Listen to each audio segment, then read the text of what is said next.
à 4 heures. 4 heures, le 16 août. Août 2025, 57 camions sont saisis.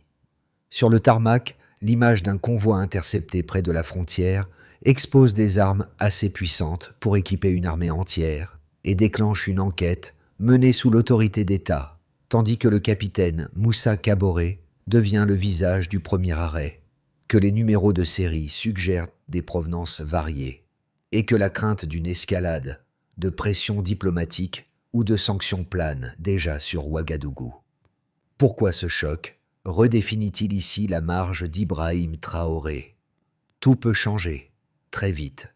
Pour commencer, on met au clair la promesse et les enjeux immédiats. L'objectif est simple, comprendre risques, leviers et conséquences concrètes.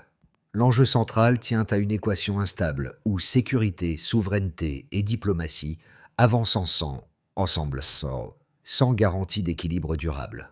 Après la saisie, chaque décision publique devient un signal observé par la population, par les voisins sahéliens et par des partenaires extérieurs attentifs aux précédents.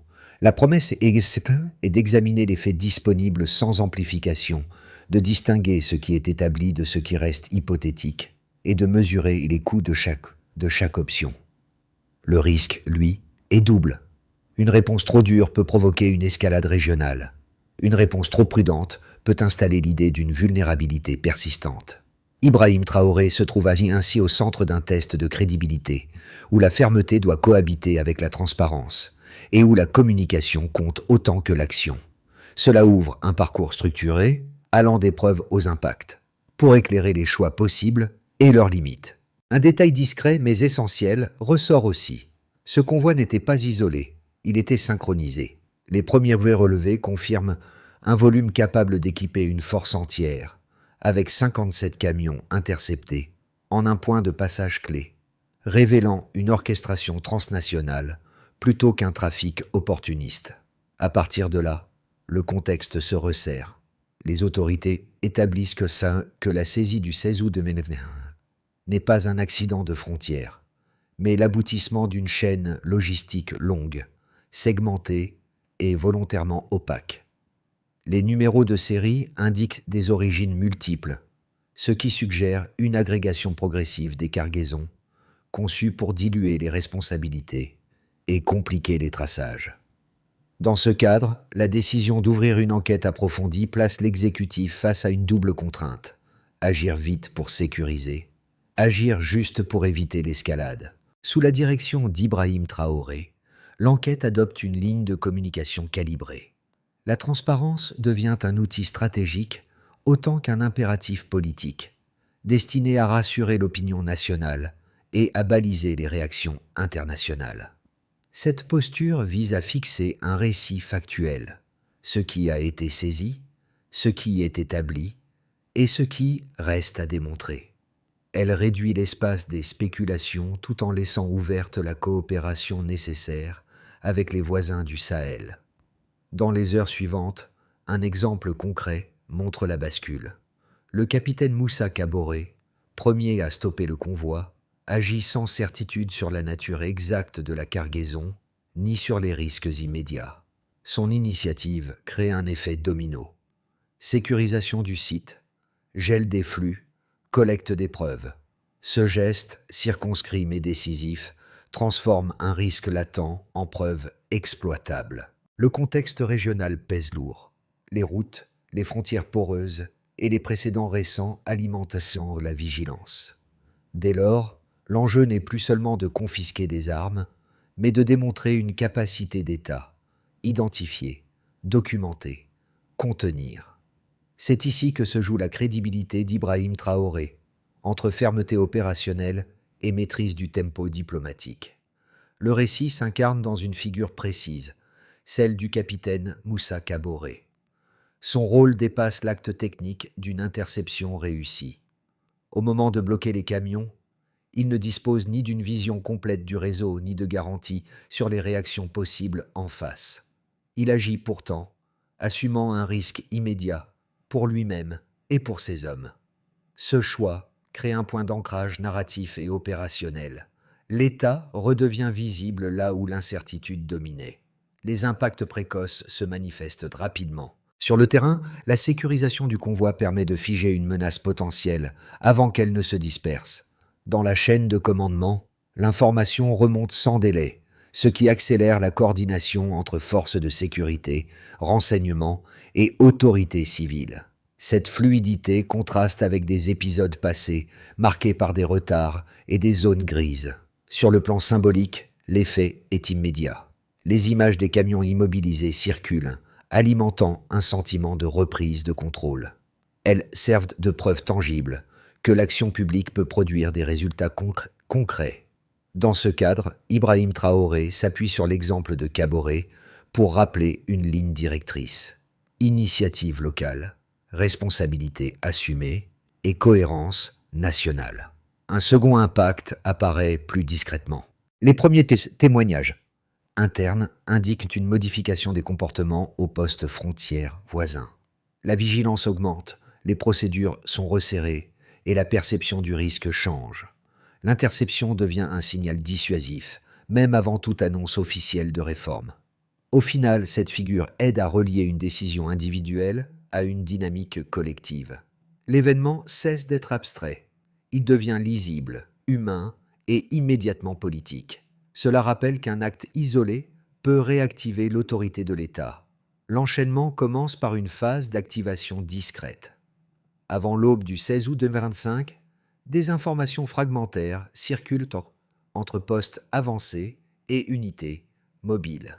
Rien ne signale encore l'ampleur du convoi, seulement des anomalies de trajectoire et des horaires inhabituels. Ces signaux faibles déclenchent une vigilance accrue, sans mobilisation visible, afin d'éviter toute fuite. La décision opérationnelle est de laisser le convoi s'engager suffisamment pour pouvoir l'encercler sans dispersion. Puis vient le moment de bascule. À proximité de la frontière, l'ordre d'interception est donné. Les camions sont stoppés l'un après l'autre, selon une procédure conçue pour limiter les réactions en chaîne. Les chauffeurs sont maîtrisés, les axes secondaires bloqués, et un périmètre de sécurité est établi. Cette phase est courte mais intense. Chaque minute compte pour éviter qu'une information extérieure n'atteigne des relais susceptibles d'organiser une diversion. L'opération réussit sans affrontement majeur, ce qui permet de préserver l'intégrité des preuves. Au cœur de la séquence, l'ampleur réelle se dévoile progressivement. Les inspections confirment un volume d'armement inédit par sa concentration. Les listes de chargement, les marquages et les numéros de série suggèrent une agrégation patiente, menée sur plusieurs mois. À ce stade, l'événement change de nature. Il ne s'agit plus d'une saisie ponctuelle, mais d'un indice central d'un dispositif structuré. L'information est remontée au sommet de l'État et un cercle restreint a été formé pour coordonner la réponse. Ensuite vient la gestion immédiate. Les autorités sécurisent les lieux de stockage, organisent le transport sous escorte et mettent en place un contrôle strict de l'information publique. La communication est volontairement séquencée. D'abord, confirmer la saisie. Ensuite, préciser son ampleur. Enfin, contextualiser sans accuser. Cette gradation vise à conserver l'initiative narrative et à limiter les interprétations hâtives. Ibrahim Traoré valide cette approche, considérant que la maîtrise du tempo est une condition de crédibilité interne et externe. La séquence atteint son point culminant lorsque l'enquête révèle des ramifications financières et logistiques au-delà du territoire national. Des documents saisis indiquent l'usage de sociétés écrans et de circuits de paiement complexes. Cette révélation transforme l'événement en dossier géopolitique. Les échanges diplomatiques s'intensifient, les partenaires régionaux sont informés et des demandes de coopération ciblées sont envisagées. Le dossier quitte le strict registre sécuritaire pour entrer dans celui des équilibres régionaux. Enfin, les rémanences apparaissent. Les jours suivants, les contrôles frontaliers se sont renforcés, des audits internes sont lancés et des consignes nouvelles circulent. L'événement sert de référence opérationnelle. Il redéfinit les priorités et installe un précédent. La séquence complète, de l'alerte initiale aux ajustements postérieurs, montre comment une interception peut devenir un pivot stratégique, capable d'influencer durablement les pratiques et les perceptions. Avant l'inspection détaillée, on évoquait un trafic significatif mais fragmenté. Après vérification, l'échelle mesurée impose une relecture complète du risque et de ses implications. Cette bascule, du soupçon à la quantification, structure l'analyse et limite les interprétations extensives. D'abord, on mesure le volume d'armes individuelles. Les inventaires consolidés font état d'environ 25 000 fusils d'assaut de type AK-47 saisis dans les camions. Ce volume équivaut à l'équipement complet d'une force conventionnelle moyenne. Cette mesure ancre l'événement dans une capacité de projection réelle. Elle suggère une intention de dotation homogène, compatible avec une planification en amont, plutôt qu'avec une revente opportuniste. La standardisation du calibre et des plateformes réduit les frictions logistiques et renforce la cohérence d'un dispositif armé durable. Dans ce cadre, la saisie n'empêche pas seulement une livraison, elle perturbe un calendrier opérationnel. Ensuite, on mesure les munitions et armements complémentaires. Les contrôles confirment la présence d'environ 70 000 grenades, réparties en lots conditionnés pour le transport discret. Un tel stock soutient des combats prolongés et élargit la létalité. Cette donnée change l'évaluation du danger immédiat. Les grenades, par leur polyvalence, augmentent la capacité de nuisance au-delà de l'armement individuel. Leur quantité indique une anticipation des besoins, incluant des phases d'attrition et de dissuasion. Elle renforce l'idée d'un réseau cherchant à garantir l'endurance, non la simple démonstration de force. Enfin, on mesure le financement et les flux financiers. Les documents saisis et les analyses associées identifient plus de 700 millions de dollars liés à l'opération, ventilés via des comptes offshore et des sociétés écrans. Ces flux dépassent un crime local et signalent une capacité étatique. Ce montant situe l'affaire à un niveau de sophistication financière rare. Il implique des compétences juridiques, des relais bancaires et une tolérance au risque élevé. La dispersion géographique des comptes complique les poursuites et indique une stratégie de dilution des responsabilités. Pour les autorités, l'enjeu devient autant financier que sécuritaire. Pris ensemble, ces trois indicateurs dessinent une architecture cohérente. Le volume d'armes établit la capacité. Les munitions confirment l'endurance.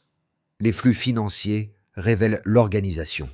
La convergence de ces preuves réduit l'espace des hypothèses alternatives et justifie une réponse graduée mais ferme. Elle explique aussi la prudence de la communication officielle. Annoncer sans surinterpréter, documenter sans accuser prématurément. Dans ce contexte, Ibrahim Traoré privilégie une lecture factuelle, appuyée sur des chiffres vérifiables. Cette posture vise à crédibiliser l'action publique auprès de la population et à cadrer les échanges avec les partenaires régionaux. Elle permet de soutenir la coopération sans céder la maîtrise du récit. La quantification devient ainsi un outil de souveraineté narrative. Au-delà des chiffres, la méthode compte. La chaîne de conservation, l'audit des sources et la traçabilité renforcent la valeur probante des données. Elle conditionne les suites judiciaires et diplomatiques. Ici, la preuve n'est pas un argument, c'est un levier. Deux lectures solides et pourtant contradictoires structurent le débat autour de la saisie. La première considère l'événement comme la preuve d'une tentative délibérée de déstabilisation régionale. Selon cette analyse, le Burkina Faso n'est qu'un point de passage dans un dispositif plus large visant le Sahel. Les volumes interceptés, la diversité des provenances et la sophistication financière indiqueraient une opération pensée pour alimenter durablement des acteurs armés. Dans cette optique, la réponse prioritaire serait collective. Elle impliquerait un partage accru du renseignement, des mécanismes régionaux de surveillance et une implication renforcée des partenaires internationaux. L'argument est cohérent. Face à un réseau transnational, l'isolement fragilise, la coordination protège. La seconde lecture adopte une perspective inverse. Elle voit dans la crise un test de souveraineté nationale. Ici, l'essentiel n'est pas tant l'origine externe que la capacité interne à réagir sans dépendance. Les partisans de cette approche estiment qu'une internationalisation excessive du dossier diluerait l'autorité de l'État et exposerait le pays à des conditionnalités politiques. Il souligne que l'interception, la sécurisation et l'enquête ont été conduites par des institutions nationales, démontrant une autonomie opérationnelle réelle. Selon eux, la victoire réside dans la preuve que le Burkina Faso peut agir seul, décider seul et assumer seul les conséquences. Ces deux positions présentent des forces et des limites. La première apporte des ressources, mais au prix d'une complexité diplomatique accrue. La seconde renforce la légitimité interne, mais risque l'isolement stratégique. La réponse étayée par les éléments disponibles cherche une voie médiane. Les preuves montrent un réseau trop vaste pour être traité sans coopération ciblée, mais l'efficacité initiale de l'action nationale démontre une capacité qu'il serait contre-productif de marginaliser. Dans cette synthèse, Ibrahim Traoré adopte une posture d'équilibre. Il affirme la primauté de la souveraineté tout en laissant ouverte une coopération encadrée. Cette approche s'appuie sur les faits. Une menace transnationale exige des relais externes, mais une crédibilité interne conditionne toute alliance durable. Cette mise en balance n'élimine pas le désaccord. Elle en clarifie les termes et réduit les angles morses. Dans le récit officiel, un pivot se produit. Au milieu de l'enquête, un déplacement s'opère, moins visible que la saisie elle-même, mais décisif pour la suite.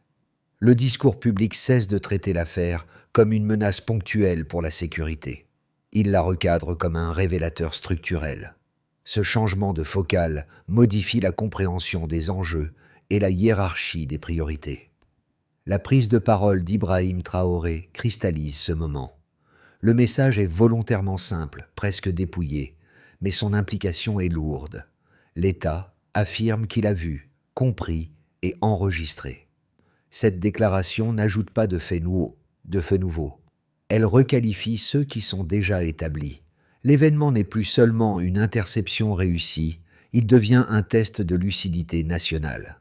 Ce pivot révèle aussi une stratégie. Plutôt que de multiplier les annonces techniques, l'exécutif choisit un symbole fédérateur, les images des camions immobilisés, associées à un langage de vigilance et d'éveil, produisant un effet de cohésion. La peur initiale s'est redirigée vers une forme de confiance conditionnelle. À ce stade, l'équation change. La question n'est plus de savoir si la menace existait, mais comment elle sera traitée durablement. Le récit s'oriente vers l'après. Ce glissement prépare les conséquences concrètes, attendues par la population, les acteurs économiques et les partenaires régionaux. Le point médian n'explique pas tout. Il ouvre un nouveau cadre d'interprétation. Les répercussions de la saisie se déploient différemment selon les acteurs, révélant une redistribution des coûts et des attentes. Du côté de l'État, à court terme, l'appareil public gagne en crédibilité opérationnelle. La capacité à intercepter, sécuriser et documenter renforce l'autorité centrale et justifie des ajustements rapides des priorités budgétaires vers la surveillance et le renseignement. En parallèle, l'État doit absorber une charge diplomatique accrue, expliquer, rassurer, coopérer sans s'exposer. Cette tension devient un test de gouvernance. Ibrahim Traoré capitalise sur la preuve factuelle pour maintenir une ligne de fermeté mesurée, consciente que chaque signal envoyé à l'extérieur rejaillit à l'intérieur. Du côté des entreprises, l'impact est contrasté. Les investisseurs internationaux marquent une pause, sensibles aux risques perçus et à l'incertitude régionale. Certains projets sont différés, notamment dans les secteurs extractifs et logistiques. À l'inverse, le tissu économique local observe un recentrage. Les dépôts domestiques progressent. Les circuits courts gagnent en traction et la demande de services liés à la sécurité et à la conformité augmente. Cette bifurcation crée des gagnants et des perdants, mais elle révèle aussi une capacité d'adaptation endogène souvent sous-estimée. Du côté des citoyens, la première conséquence est psychologique. La peur diffuse cède la place à une vigilance active. Les images de la saisie deviennent un repère commun, nourrissant un sentiment d'unité. Cette cohésion s'accompagne toutefois d'attentes plus élevées. Les citoyens demandent des résultats durables, protection, transparence et continuité de l'action. Les effets indirects se manifestent aussi dans la vie quotidienne, avec des contrôles plus fréquents et une présence accrue de l'État, au point sensible, perçue tantôt comme rassurante, tantôt comme contraignante. À l'échelle de la région, les voisins sahéliens réagissent rapidement. Le soutien politique se traduit par des échanges de renseignements et des coordinations ponctuelles. La saisie agit comme un catalyseur, rappelant l'interdépendance sécuritaire. Dans le même temps, des partenaires plus lointains appellent à la prudence et au respect de cadres normatifs, introduisant une pression normative supplémentaire. La région entre dans une phase d'ajustement où chaque pays observe les choix des autres pour calibrer sa propre posture. Au total, les conséquences ne s'additionnent pas, elles s'entrecroisent. Une décision sécuritaire produit des effets économiques, sociaux et diplomatiques. La gestion de ces externalités devient centrale. Le dossier ne se referme pas avec l'interception. Il s'ouvre sur une période d'arbitrage continu. La question de fond demeure: comment transformer un choc en trajectoire stable sans déplacer les fragilités ailleurs? À horizon de 6 à 12 mois, l'évolution de la situation peut être lue à travers 3 trajectoires plausibles, sans assigner de probabilité, mais en clarifiant les conditions de chacune. Dans une trajectoire de base, le pays consolide l'acquis immédiat. Les frontières sont mieux contrôlées grâce à des ajustements opérationnels et à une coopération régionale ciblée.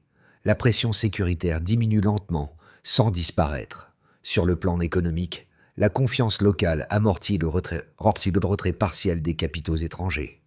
Les secteurs agricoles et miniers redémarrent prudemment, portés par des initiatives internes. Les tensions diplomatiques persistent, mais restent gérables. Dans ce cadre, Ibrahim Traoré apparaît comme un gestionnaire ferme, capable de stabiliser sans transformer en profondeur. Dans une trajectoire plus optimiste, les mesures prises produisent des effets plus rapides. Une coordination renforcée avec les voisins sahéliens se structure, améliorant la circulation du renseignement et la dissuasion. Les réformes sécuritaires gagnent en efficacité, réduisant les flux illicites. L'environnement économique s'améliore, avec la reprise de projets suspendus et une attractivité régionale retrouvée. La dynamique interne se traduit par des investissements dans les infrastructures et les services sociaux. Dans cette trajectoire, la crise devient un levier de transformation, repositionnant le pays comme acteur autonome et crédible. Dans une trajectoire de rupture, les pressions externes s'intensifient. Des contraintes économiques apparaissent, les coûts d'importation augmentent et l'inflation pèse sur les ménages. Les tensions internes s'exacerbent, nourries par des attentes déçues. La coopération régionale s'affaiblit, fragmentant la réponse sécuritaire. La menace initiale se recompose sous d'autres formes. Ce scénario met en évidence les risques d'un isolement prolongé et d'une surcharge institutionnelle. Une lecture transversale s'impose. Quel que soit le scénario, la variable déterminante reste la capacité à articuler fermeté et adaptation. Si l'État investit dans la prévention, la transparence et la coordination, alors la trajectoire se rapproche du centre ou du haut de la fourchette. Sinon, les chocs se cumulent. Le choix n'est pas entre contrôle et ouverture, mais dans la séquence et la mesure de chacun. À ce stade, l'événement cesse d'être un dossier lointain et devient une expérience vécue, avec des effets concrets selon les profils. Pour les ménages urbains, la première modification est perceptive. La présence accrue de contrôles et d'annonces officielles modifie les routines. Les déplacements sont parfois ralentis, les vérifications plus fréquentes. En contrepartie, un sentiment de protection progresse, fondé sur l'idée que l'État agit et anticipe. Cette ambivalence entre contrainte et sécurité structure le quotidien et influence la confiance accordée aux institutions. Pour les acteurs économiques locaux, l'ajustement est opérationnel. Les entreprises renforcent leurs procédures de conformité, réévaluent leur chaîne logistique et privilégient des circuits plus courts. Cette adaptation a un coût immédiat, mais elle réduit l'exposition aux chocs externes. Les entrepreneurs les plus agiles y voient une opportunité de se positionner sur des services liés à la sécurité, à la traçabilité et à la résilience. Pour les jeunes et les étudiants, l'impact est surtout symbolique. L'interception et le discours qui l'accompagnent nourrissent un récit de responsabilité collective. La question n'est plus seulement celle de l'emploi ou de la mobilité, mais celle de la place de chacun dans la stabilité du pays. Cette dimension civique, bien que diffuse, influence les attentes vis-à-vis de l'avenir et des choix politiques. Enfin, pour les communautés frontalières, l'effet est direct. Les activités informelles sont plus surveillées, les passages plus réglementés. Cela génère des frictions, mais aussi des opportunités de formalisation et de soutien ciblé si les politiques suivent. L'enjeu est d'éviter que la sécurité ne se traduise par une marginalisation accrue. Dans l'ensemble, l'impact sur le public dépend moins de l'événement initial que de sa gestion dans le temps. Les décisions prises par Ibrahim Traoré dans les mois suivants détermineront si ces changements sont perçus comme temporaires ou structurants.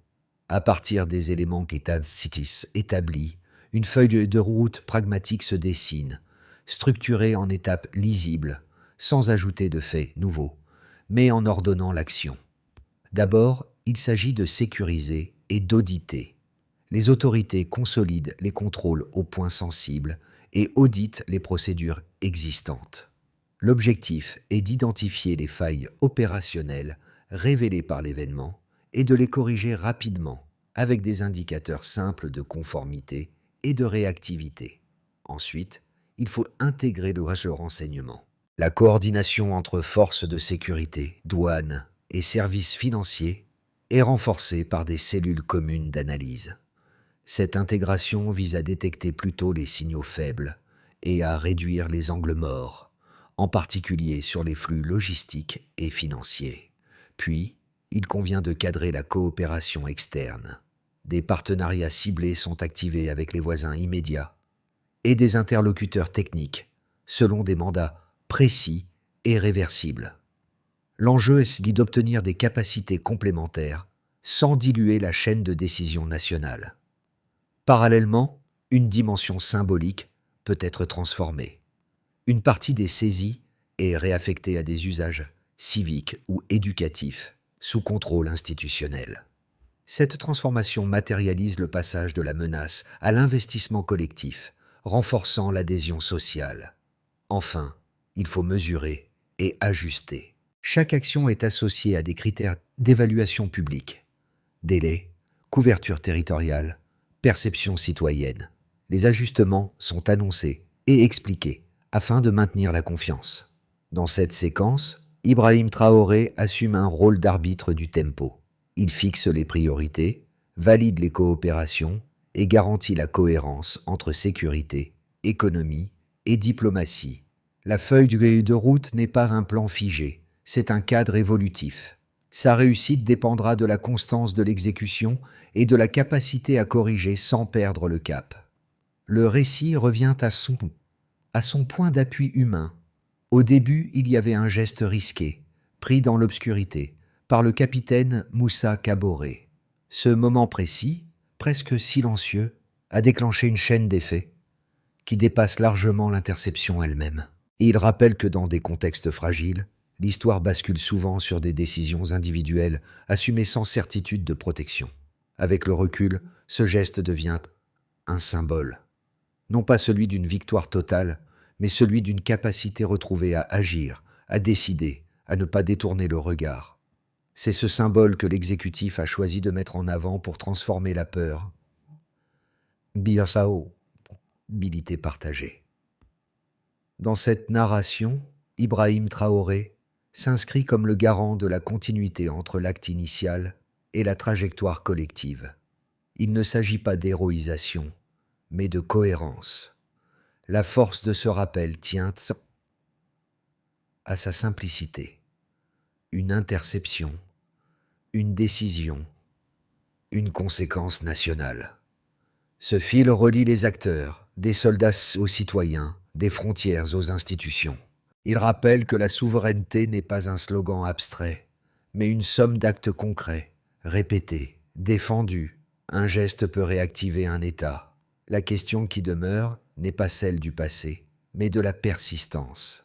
Ce symbole sera-t-il entretenu par des actes cohérents ou dilué par l'usure du temps et des pressions ? La réponse dépendra de la capacité à rester fidèle à ce premier choix. La séquence se referme sans conclusion définitive, car l'histoire reste en mouvement. Ce qui a été observé, documenté et analysé dessine des lignes de force, mais laisse aussi des zones ouvertes. La saisie a montré une capacité d'action. La suite dira si cette capacité devient une norme durable ou un épisode isolé. Pour la société, l'enjeu dépasse la sécurité immédiate. Il touche à la manière dont une nation débat de ses priorités, accepte les contraintes et arbitre entre protection et ouverture. Pour les acteurs économiques et civiques, la question est celle de l'engagement. Comment soutenir la stabilité sans figer l'initiative? Pour les partenaires régionaux et internationaux, le dossier pose un cadre. Coopération possible, mais respect des trajectoires souveraines. Dans cet espace d'incertitude maîtrisée, le rôle du public n'est pas passif. Observer, questionner, comparer les discours aux actes devient une forme de participation. Le débat, s'il reste informé et mesuré, contribue à la résilience collective.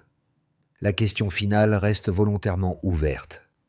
Comment transformer un choc sécuritaire en apprentissage commun, sans perdre l'équilibre entre vigilance, responsabilité et avenir partagé?